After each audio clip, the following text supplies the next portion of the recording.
Assalamu alaikum. My name is Hira Rubab and I am studying DNS from University of Management and Technology Lahore.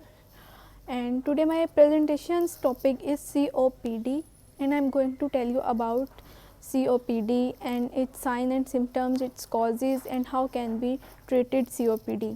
तो सबसे पहले हम देखते हैं कि COPD है क्या. COPD की फुल फॉर्म है क्रॉनिक ऑब्स्ट्रक्टिव पल्मोनरी डिजीज़ और इसमें ये होता है कि एयर आपके लंग्स में ना जा पाती है और ना बाहर आ पाती है, यानी इन्हेलेशन में और एक्सहेलेशन में मसला होता है.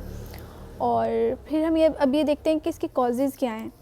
तो COPD 90% तो सिगरेट स्मोकिंग की वजह से होती है और उसके अलावा जैसे मतलब सिगरेट हो गया, हुक्का हो गया, इस तरह की चीज़ें.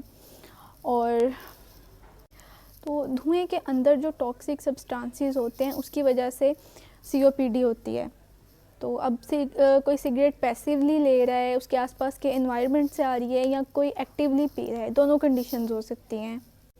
इसके अलावा और फैक्टर्स की बात करें तो इसमें आ जाता है कि जो आपकी केमिकल इंडस्ट्रीज से जो फ्यूम्स निकलते हैं, यानी डस्ट हो गया, इस तरह की जो चीज़ें हैं, टॉक्सिक सब्सटेंसेस होती हैं, वो क्रोनिक ब्रोंकाइटिस कॉज कराती हैं. इसके अलावा जो इन्फेक्शंस होते हैं जैसे कि फ्लू हो गया, TB हो गया, ये भी क्रोनिक ब्रोंकाइटिस कॉज करवाता है और इससे COPD होती है. तो बेसिकली ये मेन कॉजेज़ हैं. और इससे बॉडी में चेंजेस क्या आती हैं कि जो इन्हेलेंट हैं और जो टॉक्सिक सब्सटेंसेस हैं वो बॉडी का अंदर का जो रास्ता है, ब्रोंक्यूल्स है और ब्रोंकाई है, उसके अंदर आ जाते हैं. इन्फ्लेमेटरी सेल्स आ जाते हैं जो कि मैक्रोफेज हैं, न्यूट्रोफिल्स हैं. ये सब सब्सटेंसेस आ जाने की वजह से टिश्यू डैमेज होना शुरू हो जाता है और जो इलास्टिन टिश्यू है डैमेज होने की वजह से उसकी इलास्टिसिटी ख़त्म हो जाती है और जो सब्सटेंसेस हैं वो उसको डैमेज कर देते हैं और एयर एक्सहेल नहीं हो पाती और एयर लंग्स में ही ट्रैप रह जाती है. अब हम चलते हैं COPD के सिम्टम्स की तरफ. तो COPD के जो पेशेंट्स होते हैं उनको लंबे अरसे से बीमारी होती है और इसीलिए ज़्यादातर ये देखा जाता है कि 40 to 50 इयर्स की एज में COPD होती है क्योंकि 15 से 20 साल तो ये स्लोली डिवेलप होती है ये बीमारी. और इसके जो सिम्टम्स हैं वो बहुत ही नॉन स्पेसिफिक होते हैं. जैसे कि अब स्टार्ट में ही होता है कि थकान महसूस होती है, थोड़ा सा काम करके थकान महसूस होती है और थोड़ा सा कुछ काम कर लिया तो सांस फूल जाता है, जैसे सीढ़ियाँ चढ़ ली तो सांस फूल जाता है. और कुछ पेशेंट्स में डिस्पनिया होने लगता है और उसके अलावा खांसी आती है बलगम के साथ. और उसके अलावा अमूमन फ़ीवर नहीं होता और कुछ केसेस में वीजिंग साउंड्स आने लगती है. तो अब हम ये देखते हैं कि इसके टेस्ट कौन कौन से हो सकते हैं. सबसे पहले आती है स्पायरोमीट्री. उसमें ये पता चलता है कि किस रफ्तार से और किस मिक़दार से एयर एक्सहेल हो रही है. उसके अलावा ECG आ जाती है. ECG इसलिए करवाते हैं देखने के लिए कि COPD ही है, कहीं कोई दिल का मसला तो नहीं है. और कुछ केसेस में CT स्कैन भी करवा सकते हैं, चेस्ट एक्सरे करवा सकते हैं और ब्लड टेस्ट होते हैं ये पता लगवाने के लिए कि COPD ही है.